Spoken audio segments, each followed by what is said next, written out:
Hello and नमस्कार, मैं हूं प्रशांत और ये है आपकी इकोनॉमिक का लेक्चर नंबर 6 जिसमें हम करेंगे सेंट्रल प्रॉब्लम ऑफ इकोनॉमी। देखिए दोस्तों, सेंट्रल प्रॉब्लम पूरे विश्व में हर देश के सामने फेस की जाती है, चाहे वो देश बड़ा हो या वो देश छोटा हो। हर देश अपनी सेंट्रल प्रॉब्लम को फेस करता है।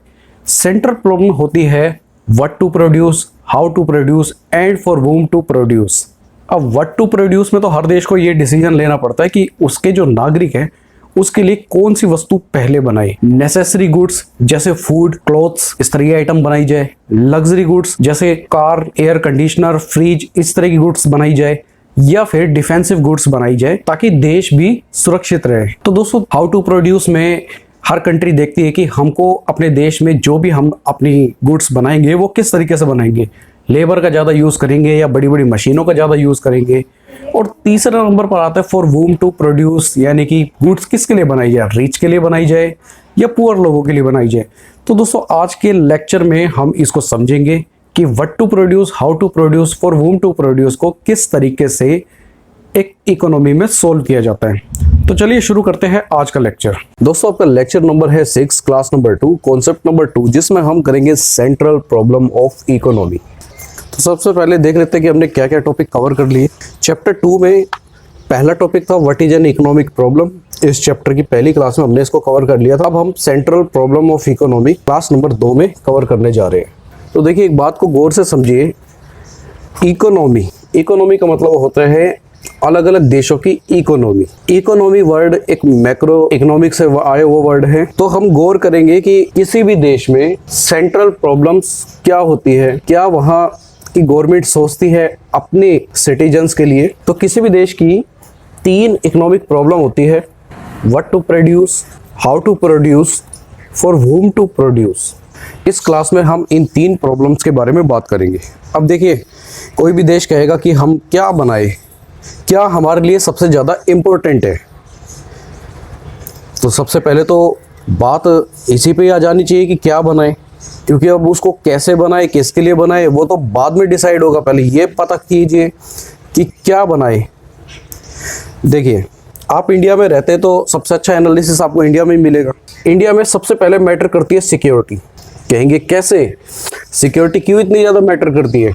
तो देखिए, सिक्योरिटी इसलिए मैटर करती है क्योंकि हमारे जो 2 पड़ोसी है, चाइना और पाकिस्तान, दोनों से हमारे युद्ध हो चुके और दोनों पे हमको भरोसा नहीं है। तो देश बचेगा तभी तो हम कुछ करेंगे आगे। इसलिए सबसे पहले सिक्योरिटी इंपॉर्टेंट है। हमारा जब बजट निकलता है तो काफी बड़ा पोर्शन सिक्योरिटी में जाता है, रक्षा बजट का जाता है। तो सबसे पहले इंपॉर्टेंट चीज हो गई सिक्योरिटी। फूड का मतलब है पूरे देश में कभी भी किसी भी सूरत में खाने की कमी ना हो, तो हमारे पास फूड भी उतना इंपॉर्टेंट है। Health, education, development, poverty, employment, सभी इंपॉर्टेंट है ना ये।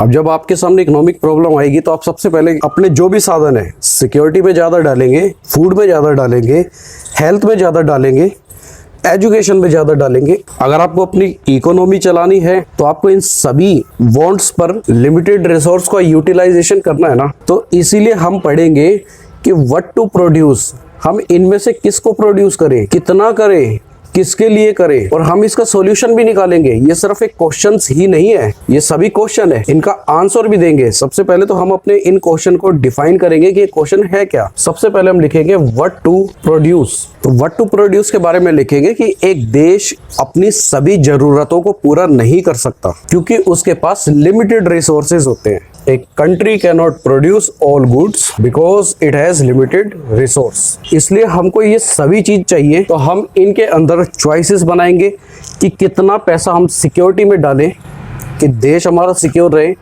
कितना पैसा हम फूड में डालें कि सभी को खाना मिले, कितना पैसा हेल्थ में डालें, कितना पैसा एजुकेशन में डालें।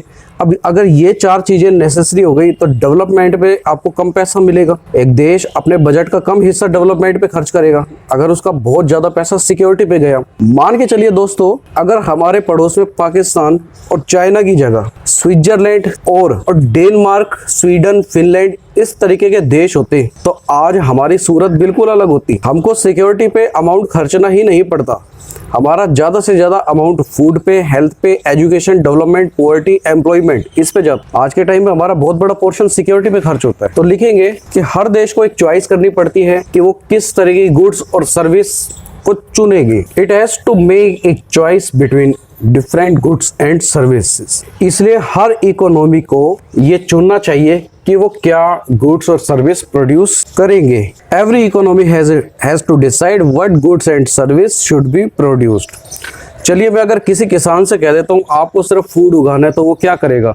उसके पास भी तो एक लैंड होगी, एग्रीकल्चर। अब वो भी सोचेगा कि मैं इसके ऊपर क्या करूं, मैं ज्यादा से ज्यादा राइस उगाऊं या ज्यादा से ज्यादा व्हीट उगाऊं। तो यहाँ पे किसान को सबसे ज्यादा सोचना पड़ेगा कि किस में उसको ज्यादा से ज्यादा प्रॉफिट मिलेगा, किस में उसकी सबसे ज्यादा जरूरतें पूरी होगी। तो इसमें फोर्थ लाइन तो और लिखेंगे, गवर्नमेंट को भी डिसाइड करना पड़ता है कि वो किसके ऊपर सबसे ज्यादा फंड को एलोकेट करे। डिफेंस के लिए, सिक्योरिटी के लिए डिफेंस गुड्स ज्यादा से ज्यादा बनाए या कंज्यूमर गुड्स बनाए। तो यहाँ लिखेंगे हम, similarly our government has to decide where to allocate fund for the production of defence goods और कंज्यूमर गुड्स। अब मान के चलो हमको दोनों ही बनानी है, हमको डिफेंस गुड्स भी बनानी है, हमको कंज्यूमर गुड्स भी बनानी है, तो फिर कितनी बनानी है? ये भी एक इकोनॉमिक प्रॉब्लम हो चुकी है। And if both then in what proportion. तो ये सारी हमने डिस्कस किया व्हाट टू प्रोड्यूस। अब हम करेंगे हाउ टू प्रोड्यूस, कैसे प्रोड्यूस करें। हाउ टू प्रोड्यूस में जो सबसे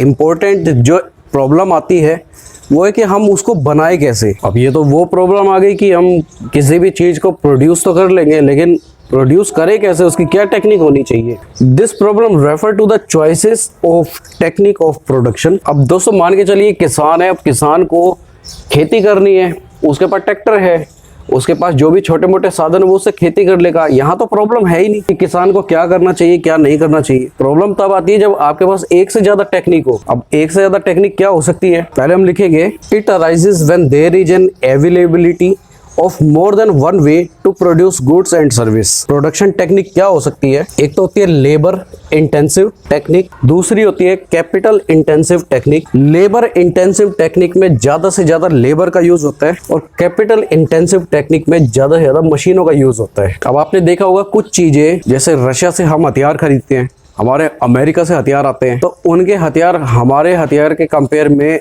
अच्छे मिलते हैं। उसका रीजन है कैपिटल इंटेंसिव टेक्निक। जिन चीजों से, जिन मशीनों से वो हथियार बन रहे हैं वो सर्वोत्तम क्वालिटी के मिलेंगे। हमारे इंडिया में सबसे ज्यादा एग्रीकल्चर होता है, हैंडीक्राफ्ट सबसे ज्यादा होता है, तो हमारे यहाँ लेबर का काफी यूज है। हमारे यहाँ लेबर इंटेंसिव टेक्निक का यूज सबसे ज्यादा होता है। अच्छा, इसका एक सबसे बड़ा फायदा क्या होता है कि लेबर इंटेंसिव टेक्निक सबसे ज्यादा एम्प्लॉयमेंट देती है, लोगों के पास ज्यादा से ज्यादा रोजगार होता है। अब मान के चलिए 100 लोगों का काम एक अकेली कोई मशीन कर दे। जैसे कई बार देखा है आपने, किसी जगह पे 100 मजदूर काम करते हैं, उसकी जगह एक जेसीबी मशीन आती है, तो वो क्या करती है, वो 100 लेबर का रोजगार छीन लेती है।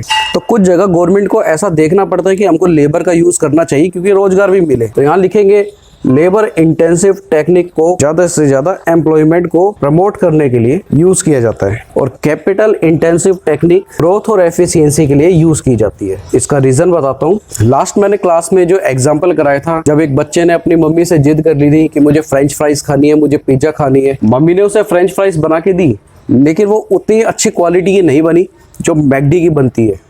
उसका रीजन था कि मैकडी के पास कैपिटल इंटेंसिव टेक्निक का यूज होता है, बड़ी बड़ी मशीनें हैं, उससे उनका जो भी प्रोडक्ट बनता है वो काफी स्मूथ बनता है, वो कंपेयर में बाकी प्रोडक्ट्स के मुकाबले ज्यादा एफिशिएंट है। जब प्रोडक्ट ज्यादा एफिशिएंट होता है तो उसमें ग्रोथ भी मिलती है। अब हम तीसरी प्रॉब्लम के बारे में बात करेंगे।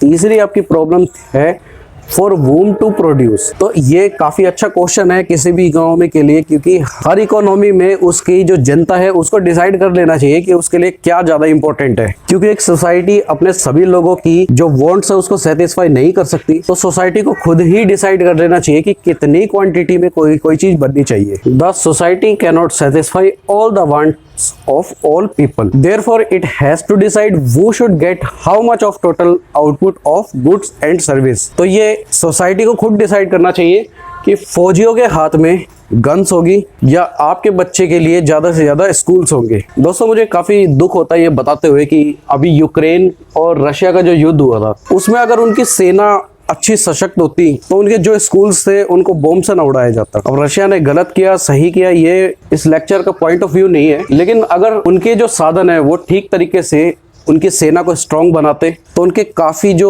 बाकी फैक्टर्स थे वो बच जाते। रेलवे स्टेशन थे, हॉस्पिटल्स थे, उनके मॉल्स थे, लगभग सब तहस नहस हो गए तो कोई फायदा नहीं हुआ ना।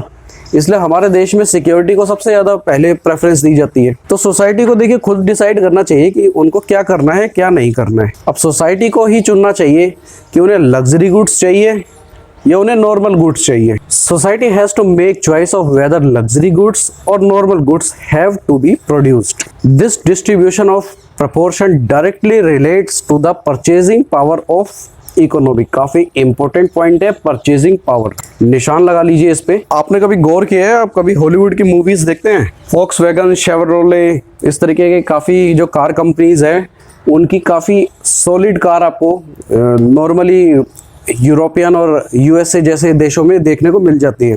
हमारे इंडिया में अभी भी काफी नॉर्मल से मॉडल्स बनाए जाते हैं कार में।